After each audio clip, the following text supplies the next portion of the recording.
In his post-match pint, in association with Erdinger, we're in the Red Lion. I've got Rob Gutmann, and I've got the third greatest living person from North Wales. And the reason why I specify that as the greatest living person from North Wales is Ian Rush. Ian Rush is the greatest living person from North Wales. And tonight, Diogo Jota. Nyron Bevan. Dawn French. Oh. Tonight, Diogo Jota did a fantastic impression, Steve Graves. You've got to accept that Ian Rush is 1, Dawn French is 2, you're number 3. But what about Diogo Jota? Absolutely fantastic. I mean, the clarity of the finishing. I think that's the Rushy thing, isn't it? It's like it's relentlessly. This is just going in. It's just going in, and it's almost like he's going. This isn't that hard. This just literally slot it, and he's got it down to a fine art. And it's easy to forget that there was a period when he didn't have it down to a fine art, but he really is absolutely flying. And he's one of a number of players today who, when the time came, when the test came forward, and when this guy wasn't there, and you looked at those players now, and every single one of them stood up, every single one of them, and Jota will get the headlines with the goals, but from McAllister to even the players who come on the pitch, every single player from 1 to 11 just stands up for Liverpool today. Send us a test, we'll meet it, and that's what Liverpool have been about all so far this season. That's what Liverpool have shown today, and yeah, I mean, Jota, the second one is just ridiculous. It's outrageous. I mean, the fact that you're just like, well, how's that even happened? And it is and almost like... the other who reacts. He reacts. Every other footballer on the pitch is like, well, this is a weird thing. And Jota just goes, it's I'm just going to kick it in the goal. You think that, there's an element of luck, but it is, you're right, it's also an element of reaction and pouncing on something. And Liverpool's 2 centre-forwards today have done that. There's something about them, Rob, today that genuinely, and the reason why Rushy's in my head is with the wind and the rain and just the look and feel of the match. It genuinely did feel very 1980s. And I mean that as a compliment to everyone who's involved. Liverpool play at a certain pace, then in key moments it's faster. And that's the opening goal with Nunes. The game's going on and there's a game happening, and then suddenly there's a bit of an anonymous ball forward from Konate. I think it is a clearance. Yeah. But everyone in a Liverpool shirt realises there's something here, and they go up a speed. And when I watch the great goals from the 80s, that's one of the things I see. Oh, the ball's bobbling round and the pitch isn't great and the weather's not the best. But then suddenly Liverpool go, no, we're really good at football and we're going to do it this fast, and bang, bang, bang, and it's in the back of the net. And that's what I think you see today with that opener from Nunes. Yeah, we were talking about this first half, about how Liverpool, Bournemouth have their flurry, and Liverpool get control, but we're not making epic chances. It's not like it could have been 4-0 at half time. But from epic control will come things. There's a match in my childhood in 85-86. I think it is. We play West Ham at home. Yep. And they're about 7th in the league. We know it's a hard game and we need to win. West Ham come 3rd that season, so yeah. Right, okay, so we know it's a hard game. And I suppose I've been watching football for 7, 8, 9 years, but you're still on a journey at that age. And we're just getting nowhere first half. It's 0-0. I think we're so much better than these, but we're not making the chances. We shouldn't be too. And then suddenly the second half happens and space is there. Yeah. And we win 3-0, I think, or 3-1, something like that. And my watching experience said to me today, the degree of control we have that this will happen. I felt very, very relaxed. It's control as opposed to possession. I think there's times when possession can be your enemy in these games, and you've seen games where Liverpool de facto have the possession, whereas today Bournemouth back themselves rightly, back themselves as top of the form table. Now we are gonna have to wrestle control from you here. We're gonna have to win it. And we won it. And we won control. And then once you won control, you've won the game from there. Rather than that kind of that sort of sterile domination was the phrase, wasn't it? At one point, I think Mourinho coined it. And it's a fair phrase. And that Liverpool sometimes, this game last season, probably had way more of the ball, way more of the opportunity to make something happen. But you actually haven't. What you haven't done is opened the game and shaped it into the way that you want the game to look. And Liverpool did that in the first half and delivered on in the second. What's fascinating is how they worked the cobwebs out of their legs. That was wonderful to watch. You could see in the first 5-10 minutes, you could see they were trying to cute little couple of. I think McAllister, who's my man of the match by a country fucking mile. What a performance by him! Unreal. Arguably his best performance for Liverpool. First 5 minutes, he gives the ball away twice, right? But he's not the only one. And you see them working the sort of, 14-day without playing cobwebs out of their legs. They get there and they get there and they get there. I think there's you talk about sterile possession. I think there's a massive difference between sterile possession at home to away. At home, if you can park a bus and you can go side to side and the home team may never score all day, I think away from home, sterile possession is a good thing. And we were able to get it. And what I loved in the first half, we had so many good big switches in us, didn't we? Darwin, I thought he was fantastic first half, quite quietly with those switches. Conor Bradley did his best. Diaz was doing well. I have to say, I came away from the game thinking, I'm giving everyone 8 out of 10. Well, everyone. On that, Steve, first half, so I don't think you can be annoyed first half, but you could think, Liverpool look a little blunt. One of the things that I think happens is that Liverpool work Bournemouth. Bournemouth want to be intense. That's what their manager does. They want to go and win the battle with you. And Liverpool, I think, just do just enough to keep the battle at arm's length whilst tempting them in. And they keep coming and they keep doing the sprints. I think there's a point second half where Solanke looks knacked, but he keeps shutting down people on his own. Liverpool wear them down, wear them out. Even when it's 0-0, they're wearing them down and wearing them out. It's just body shots throughout that whole first half, and then you couldn't ask for a better timing for after half time. We're so pessimistic, and there's people around going, "Oh, it's too early in the half to score." Well, it was a perfect time. I think. Is that me, by the way? Well, possibly you, possibly others. I don't think I was that. No, possibly younger versions of yourself. I breathe them, Steve. I breathe them. But because you can see the next demon around every corner. Once you're in this position, see when you're in four things, you can see the next problem coming, and we're already going to be talking about the next problem, which is Fulham in midweek, and then it's Norwich, and then it's Chelsea, then it's Arsenal. We're always going to have the next thing that we have to get over. But this looked like a really difficult challenge to surmount, and Liverpool not only got over it, they did everything they could want. I mean, maybe aside from the slight doubt over whether Curtis Jones' his fitness is an issue, everything else was, you just ticked every box. Every player who you wanted to stand up and show, from Conor Bradley through to Nunes getting his goals. We're coming away and we're struggling for who it is that we single out. The two centre halves were fantastic. They in the weather as well, Steve. In the weather, you see it. Oh my God, Ibu's unbelievable. Yeah, and again, you're tempted at the start of the game to go, the weather looks like a thing that could be tricky for us. All the things that you've seen happen before, all the things that you've seen for Liverpool teams that are 5% less good than this one, 10% less good than this one, and other teams that get buffeted by circumstance. Liverpool, they're just not there at the minute. No circumstance seems able to derail them, and maybe one will come along, maybe one will. But right now they've absolutely shown it. On that, to me, McAllister, Rob's already mentioned him, Steve. We're going to have a break in a minute, and then we're going to talk about Nunes. But McAllister, for me, his entire game is, I've been talking about, there's lads there who know what this is about, who know what it is to try and win a football league. There's Van Dijk, there's Konate, whether they've achieved it or not, they know what it's about. The part of a 90-point plus season. There's Jota, there's the goalkeeper, there's some players are injured or unavailable. McAllister's entire performance, to me, and you've got to remember in this context, he's won a World Cup, and an unlikely World Cup, but one that when you then think about it back and remember the games you saw, was a building blocks thing. Today, I thought it was such a building blocks performance from McAllister. Today, he looked like from minute one, I know what it is to win the Football League, or I know what we need to do to win the Football League. And I thought McAllister epitomised it in that way all the way through the 90 minutes. I thought it was a great performance. I just thought he was everything. His passing was pitch perfect, short and long.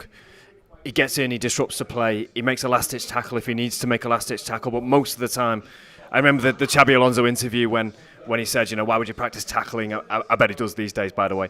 But why would teams coach tackling? It's a last resort to tackle, but the point is ultimately that what you want to do is intercept. What you want to do is get it and then get on the front foot and get going from there. And Liverpool, all three midfielders who start for Liverpool today are front foot midfielders, and that's what that runs through this team. That's a real consistent thing, whether it's from Endo to Elliott at different ends of their career spectrums. If Thiago ever gets on the pitch again, from different ends of their career spectrum, they're all footballers who I think will want to get us on the front foot, get us going, see what we can do. what's the prospect from midfield? And the prospect is all of these forwards who can make things happen. So get the ball forward to them, but take responsibility if you can as well yourself. And I mean, today, he for me was the main player when you went, yeah, we lost this guy, but this guy's come back, and this is the day where you say all that promise we saw in the summer, where we all went, not really sure what Szoboszlai is. We'll see how he goes, but McAllister's the one we know is sorted. And then Szoboszlai comes in and he's brilliant. He conducts and for a little while, and there's the red card, which ultimately doesn't cost him the suspension, but just sets him back. There's just little bits, and there's obviously the playing in a different position, and all of this today as well. Is anyone going? He doesn't look like a 6 to me. Is anyone saying that he doesn't look like he could play number 6? Particularly, against a physical centre forward who could drop in. All the things that we know Dominic Solanke can do. Plays 4-2-3-1, knows what they're about. They've got Clive here buzzing around, all the hits. Yeah. And yet, McAllister is the dominant force in the game. Maybe he's just taken a few months to adapt while also being brilliant, also scoring one of the goals of the season. And today, he just looked pitch perfect, absolutely immaculate. And as well, I think we managed by about 70 when you could see that maybe his legs were, just starting to go.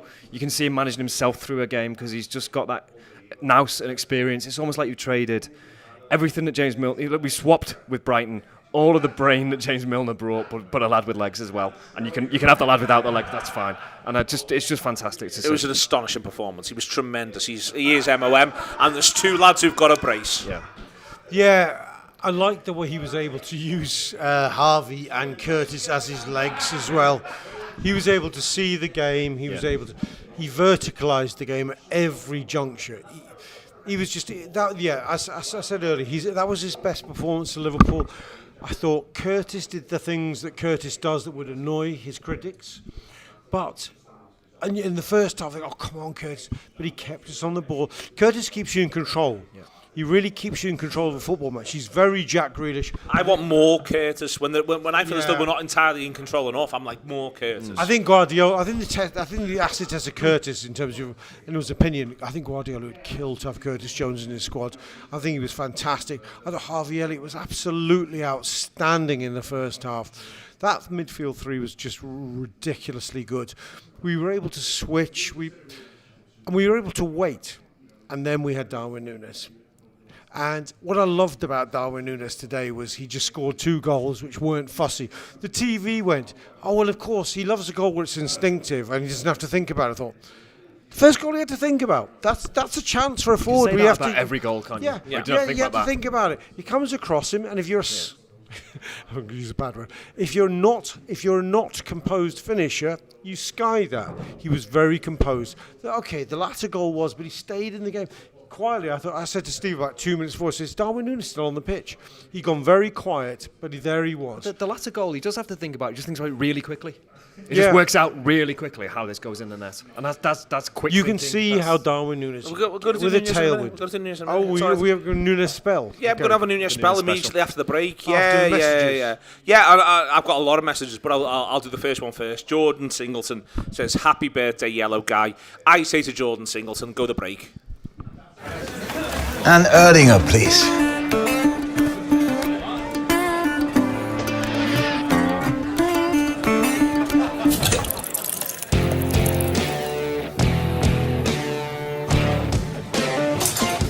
Stop! Don't forget the best bit.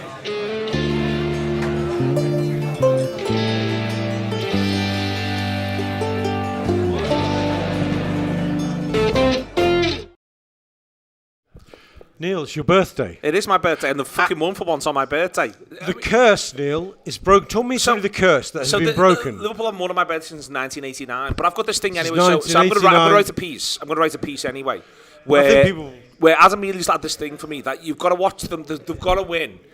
Like, to win a league title, you've got to win in a load of different circumstances. So one of them is they've got to win when you're at a wedding. Okay. They've got to win when you can't watch because you're on a plane. Yep. Or on a form This of has to transport. be in like April as well. Yeah, they've got to find a way to win when they're playing 3 lads who come through the academy. They've also got to win when you're thinking to yourselves they're depleted by injury, But I'd love to know Adam's body of evidence. No, he's got loads and loads of these. They've got to win when you do X, Y, and Z. League. Yada, yada, yada. No, but that's his point. His point is because they haven't won when you're at a wedding. They haven't won this way, they haven't won that way. They haven't won when it's my birthday. So that's the point. The point here is that they're ticking the boxes all the way through of all the different ways you can win. So fair play to them today. That's a big one. On your birthday. It's a fucking big one. Yeah, they don't win the league in 17 or 20. So viewers... 21, sorry. On Neil's birthday. So they've got to find a way to win. On my birthday last season, by the way. Did they? Yeah. For all the good that did us, maybe that proves your point. I'd say they've got to find 30 ways to win because we won the league once in the last 30 odd years. Well, keep finding them. Keep winning the games. Well, one of them is Neil's birthday. But what we've not seen yet is what happens when it really is. The 2 seasons when we went so close and we showed all the nerve in the world to run it that close, we never quite were in the driving seat. 1922. Yeah. And today, whereas the season when we blew them out of the water with 27 from 29, well, that was academic. That was done. But global pandemic couldn't derail that one. What we can't see yet is exactly what happens now from here. Yeah. But we could not have set ourselves up better. We could not have passed more tests up to this point. Well, it's 19 territory in a certain sense, and we had a 7-point lead that we let drip away. We got a 5-point lead, and they've got a game in hand. But the team then was a stronger team. Something less convincing about City as well. There has to be. Well, other than the City that's in your brain. That year they got 98 points that year, and they can't even get that now. Yeah. What's interesting is that we're an unknown quantity. We genuinely are an unknown quantity. Are we? Well, I think we are. Yes, because we've. But I think games like today, every time we're writing a new chapter every time. I agree with you. I think we're just enough of an unknown quantity, and that Nunes maybe is. There's exponential potential there. That's the thing. And, what can Harvey Elliott bring? What can Gravenberch bring you in a spell? Guardiola's shaking. But Alisson, Van Dijk, these are Mo Salah, Trent Alexander-Arnold. These are Premier League Hall of Fame footballers, more than Man City have got right now. But then you can also add what Konate does today.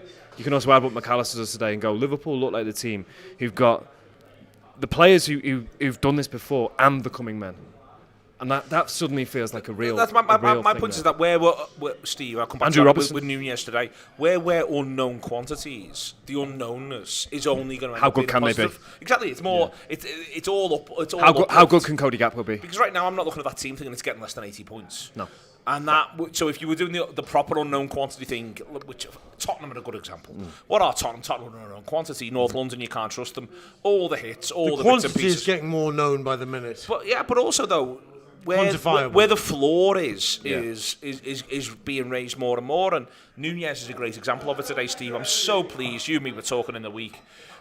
What a week it'd be for Nunes just to bang 2. Well, and he just bangs 2. I said it to you yesterday in an almost a critical way of like, I've got no time for almost everything around the narrative around Nunes, other than it would be fair to say in this kind of game, this is one where if he gets the chances, he needs to deliver. He needs to score the goals. Well, there you go. Right? Twice, 2 chances, 2 goals. You can tell me all about these chances in these games. Well, what I can see today is that when Liverpool needed Darwin Nunes to stand up, Darwin Nunes stood up and scored routine. I think what I like is how routine he made the first finish look and how exceptional I think the second finish is. Yeah. I think the way he works it out and what a path that puts him on for next. I mean, I get it. I get why this is. He's such a fascinating talking point for fans of every club because there aren't that many footballers who are that interesting in the league at the minute. There's no one as fascinating as he is. He's an absolute. He's sort of like an enigma, but he's entirely not. He's entirely in plain sight. You can see everything that he is, which is everything you want a footballer to be. And if he delivered on his potential, he'd score 10 every game. So that's so therefore, the laws of physics and science. That just can't happen. So what he is doing is just exceptional, and we're top of the league, and he's playing up front for Liverpool, and the manager who has at times been a little bit reluctant because he just quite likes order and he likes a little bit of sense around things. The manager just goes, I know right now you are the man. I need you to cut loose. Much more so, like I think in some ways he's more central to identity right now than Salah, And I agree. That's wild because Salah's having such a good season, and I can't wait for him to come back. I can't wait for them to play together and to give us all of these options. But we're talking on a day when Diogo Jota scored 2, been named the man of the match on Sky, and I find it hard to argue with. But I can also argue for Nunes. I can also argue for McAllister and Konate. Absolutely, their performances were absolutely exceptional. What he does for the second, Nunes, is it's exceptional, and this comes back to my Didier Drogba point, in that there's basically the opposition defender fouls him. Yeah. He sort of shrugs them off. The lad hits the turf. He then fouls him again, I'd say. And then Nunes just releases the passage of play. And this isn't, it's not liquid football, Rob. But what it is it's hugely effective football. And Nunes he's so present in everything he does. He really is. And it's part of the manager also and the players having a great half-time. They work out where the space is, where the vulnerability is, and they just hit it over and over again. He's a very strange footballer. The nearest comparison I have is Stan, in my lifetime watching Liverpool, is Stan Collymore. As a Liverpool player? Yeah. Not Heskey? No. Because Heskey's a whole different conversation. That's all right. But Stan Collymore was just world class when he hit his stripes. He was unbelievable. But he had a really bad attitude where he just would just regress into something which was weird, and he wouldn't perform on a day. He'd look moody and sulky. Nunes doesn't seem to have. They've obviously scouted his personality. That's the key thing to say. I think people last season sort of thought, Klopp made some comments about the way into this Liverpool team is you've got to work, you've got to be aggressive, and they sort of thought, well, maybe Nunes isn't that guy. Maybe he's a bit lazy. That was the subtext there. I don't think he ever was a bit lazy. I think he had to find a way to apply himself. Yeah, and I think he had to find the brain more than the will. Direct your aggression. What I don't like is the narrative around is like, you compare a player like Salah and Nunes. Salah just comes across as like his brain is like throbbing when you watch him on the pitch, and Nunes is assumed to be this instinctive colt that's a fool that might just deliver you something. I think Nunes is quite a clever footballer, by the way. I think he's a really clever footballer. One, in that he makes himself very, very difficult to defend. Yeah. And two, I think he puts himself. It's not an accident that he gets 6 shots away in a football match. That's a massive, massive thing. It's astonishing, isn't it? It's astonishing. And he was calmer today. I mean, look, I think with a tailwind, he scores an enormous amount of goals. In the wider context, I mean, you mentioned Suarez's first season and a half to me. He comes in 8 year 1, 17 year 2, something like that. Good numbers. Decent, but what you can see from Suarez as you go, I can see what this lad's all about, which is absolutely everything. He is everything. But do you think if Suarez had been like 5 inches taller, people would be more critical? Yes. Do you know what I mean? That's probably fair. Yeah. If we were going, there's something about it, isn't there? About height. You're a forward. Yeah. You're a centre forward. You should be heading. And also, you put 9 on your back, and also he asked for to have 9 on his back. Let's be crystal clear about this. But I think that's what he wants to be, Steve. And today he was that, in the same way that I think Jota, to me, I've been dead intrigued by his media stuff he's done while Salah's been away. He's had the injury. To me, Jota's been, well, I'll be the man then. Yeah. And then you've got Nunes saying, well, I'll be the man as well. And then you've got Gakpo and Diaz knocking around that. There's a real, you can do the thing. And I thought he missed Salah today in a really, I think if Salah's playing today, they 1-0 up at half time. Maybe. And because of his but they might win 2-0. His creativity, but they might only win 2-0, exactly. Yeah. There's a real weird thing, I think, where you get to see them today and go, you know what, this is a set of footballers who want to say, we'll be all right, we'll look after this. Yeah. There was such a sense of responsibility about them. But you see that, in the personality of someone like Harvey Elliott, that totally exemplifies exactly what you want. Whereas, you see it in any area of work, any field that you're in, when the main person's away, who are the people who go, this is my opportunity, this isn't frightening, this isn't putting me off, this isn't going to stop me taking on the shot that Nunes takes on when the ball drops over from Diaz's cross in the first half. This isn't going to stop me trying that. This isn't going to stop players like Gakpo coming on late in the game and playing the pass. Jota playing the pass that he plays for Nunes, which is brilliant, because if you're worried about your place in the team, and this goes back to the manager making them all feel comfortable, making them all. And also the training ground thing, we talked a little bit about maybe some of the personalities who've gone out in the summer, who maybe them going out has made a bit of more of a harmonious environment, where the idea that if you try something or you do something, it's not immediately wrong if it doesn't go right. So the idea that Jota plays that pass, rather than going, well, this is my chance because I need to take my chance, it's both. It's going, I'm taking ownership, I'm a leader in this team, but I also play with my colleagues, and I play alongside them. It's the perfect balance at the minute, the perfect alchemy. You very rarely get this, where you go a squad and a team. You said, Rob, in the game when Gakpo and Gravenberch come on, this just feels like cogs in a machine in the best possible way, and you just go, they know exactly how we play. Connor Bradley knows how we play. Kay Gordon knows how Liverpool play, and how when he comes onto the pitch, how he can contribute to that, and that's priceless. We've gone in the space of 18 months, a year, from having Galacticos in a Liverpool sense, from the Klopp golden age of Henderson, Fabinho, Thiago, whoever you want to pick, to being able to go. We go away to a form team in the Premier League with Curtis fucking Jones.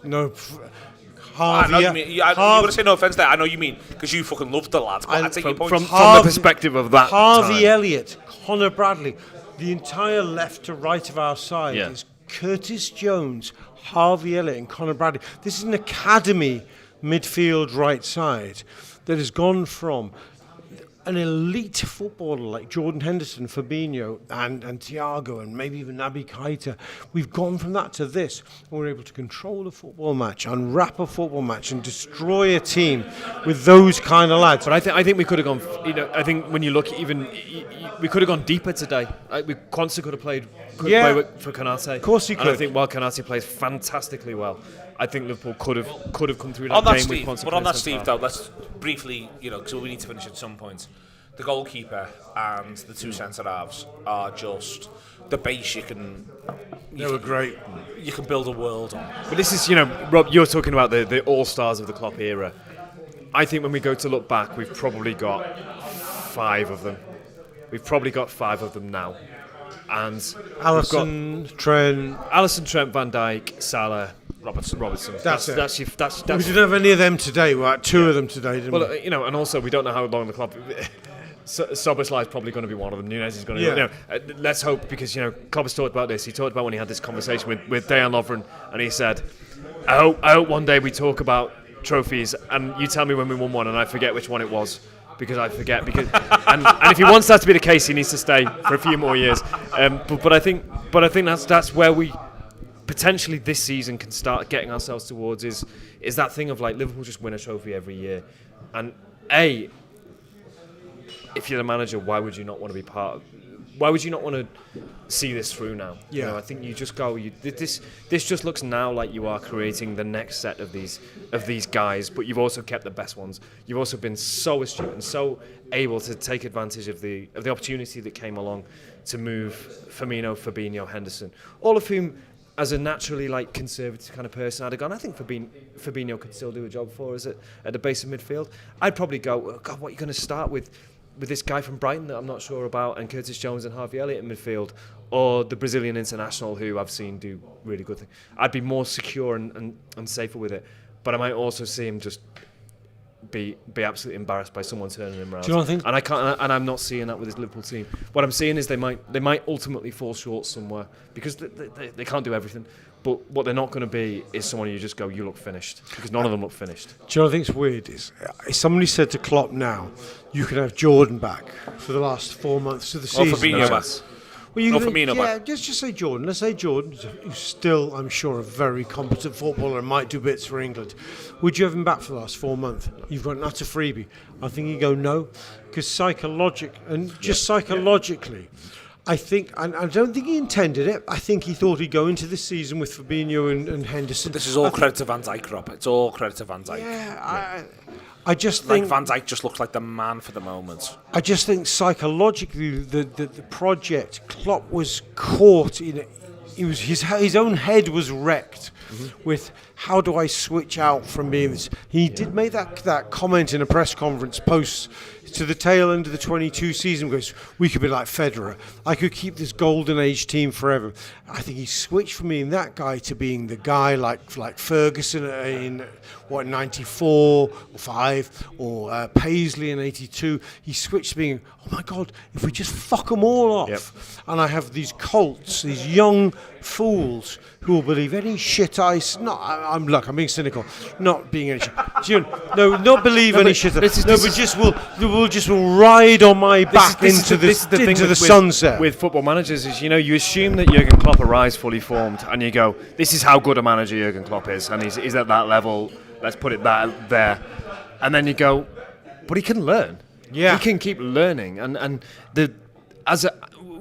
what better thing could you have than someone who is really experienced and is a winner, has won loads of stuff, but also can learn, also has that capacity to, unlike some managers who are undoubted winners who go, this is how I do things, this is it.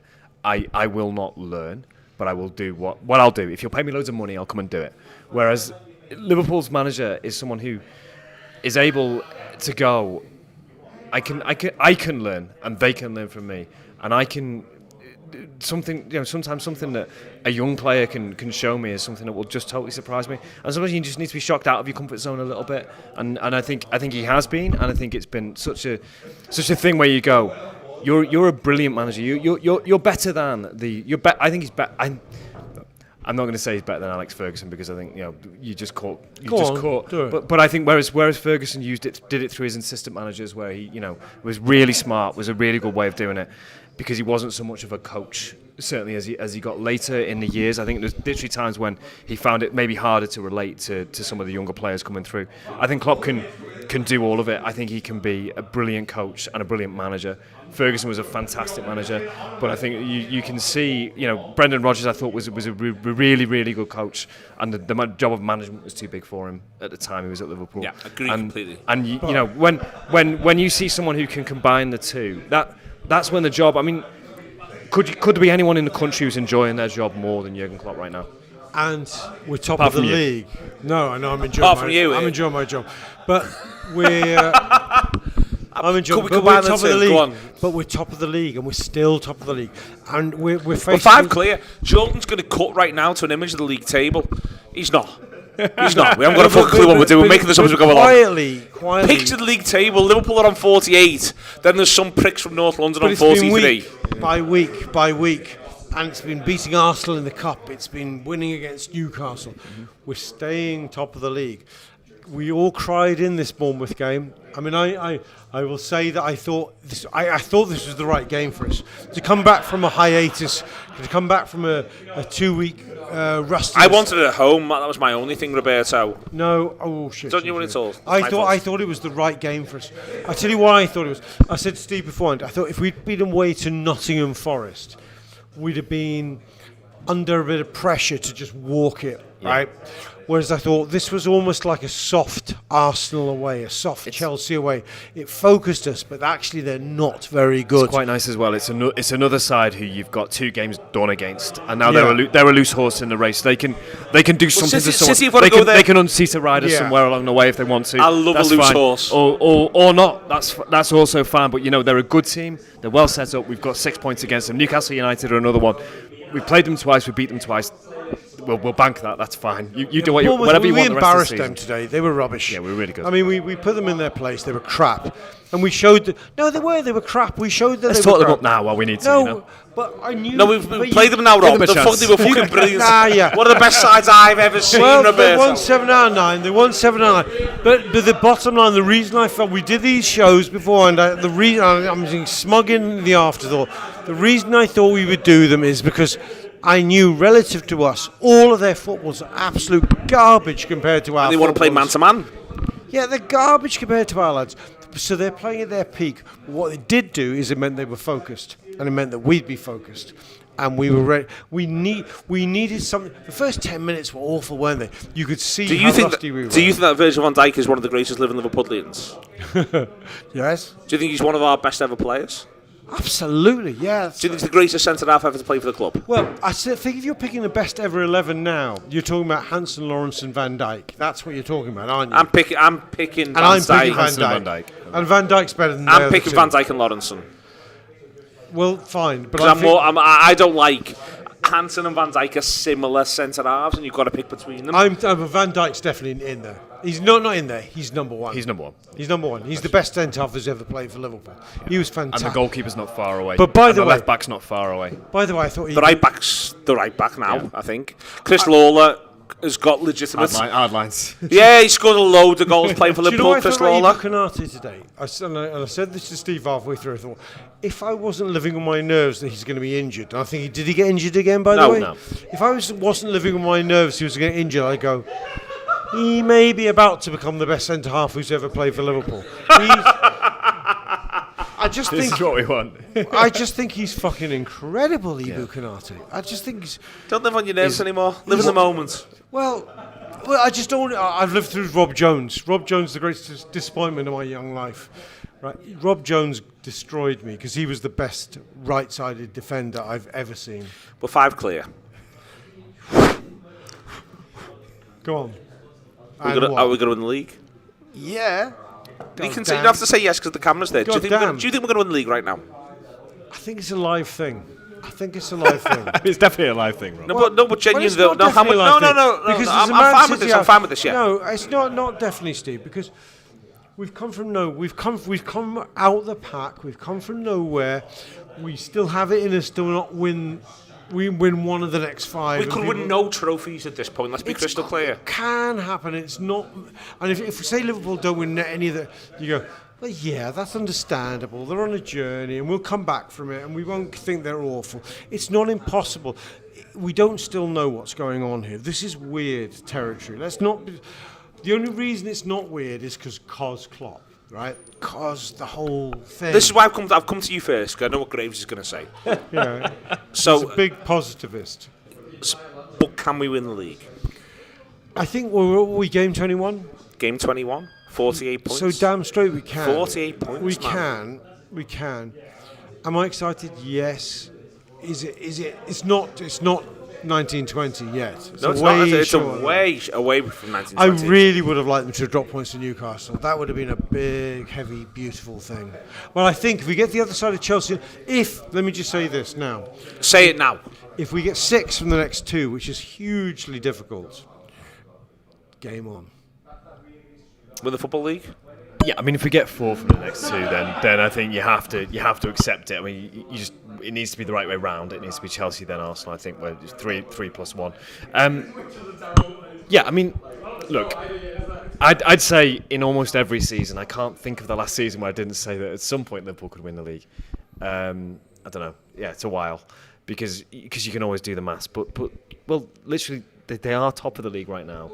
They have done everything they could do. They've lost 1 game against which there is an obvious asterisk. You know, there is an obvious thing that happened that derailed that. I mean, literally, Liverpool, I think, would be unbeaten. We would be talking now about can Liverpool stay unbeaten, and in some ways, I think. And you get another trophy for that as well. You get a little gold thing. I think that would. By the way, this is a result that pins Europe back by its ears. By its ears. It does. 4-0 away at Bournemouth. They all hyped it, right? They did. Hyped it. Let's be right. We all hyped it. The TV hyped it. Yeah. We've pinned Europe back by its. If City go to Bournemouth today, by the way, and win 4-0, City have still got to go to Bournemouth. Yeah. But if it was them today, say we won yesterday, and they go there and do that, and De Bruyne gets his 2 assists and a goal, everyone's wanking themselves stupid. And to be technical about it. And I reckon people will be. I think we can become a little bit a little bit reactive to stuff like this. I think the broad consensus in the national media is that Liverpool are not just in this title race, but they literally are leading this title race. Like the 5 numbers, clear, Steve. The numbers are 5 clear. And I think the 5 clear. The problem with the Man City thing is that you have in your head that Man City are 100 and something point season team, and they are something about an 80-point team at the minute. So that may change because they could go on that run where they put it all together. But as you said, Neil, they can't get. What can they get? I think they can get about 92. someone can correct me here, but I think about 92 is about. I think the 90. It's 93. I think 93. Okay. Well, Liverpool won't. I think we smell blood, Steve, and I think that's the key thing. I think we smell blood, and they've got to come. We smell blood, and what you have to do. I mean, it would be really, really nice to go that the game at Anfield isn't pivotal, isn't one where you go, if they win every game, we win every game, we still don't win the league, and that's where you need to get to next. You get to that by beating Arsenal and beating Chelsea and Arsenal, or at least beating Chelsea, drawing with Arsenal, and going from there, and that's enough for me. Blood in the water. You see blood in the water. That's the camera. They're all there. They're all looking at us. What do we think? We think that Liverpool can win the Football League again. It's been Rob Gutmann. It's been Steve Graves. Jordan Singleton's put a pint of Guinness away during the second half of the show. Singleton. He's absolutely sorted himself right out, and fair play to him for it. It's as straightforward as this. What you should be in for between now and the end of the campaign is that Liverpool can do everything. They can do all the business. It's all there for them. It's been post-match pint. It's been alive. It's been because of Erdinger. We're in the Red Lion. On Wednesday, we will be in the White Hart. We will be in the White Hart on Hope Street, or Arad Street if you come through that way, because it's a great boozer, first and foremost. It's great to be here. It's phenomenal. Rob, Steve, Jordan. See you later on. Darwin Nunes and Diego Jota as well. The business, because that's what Liverpool are.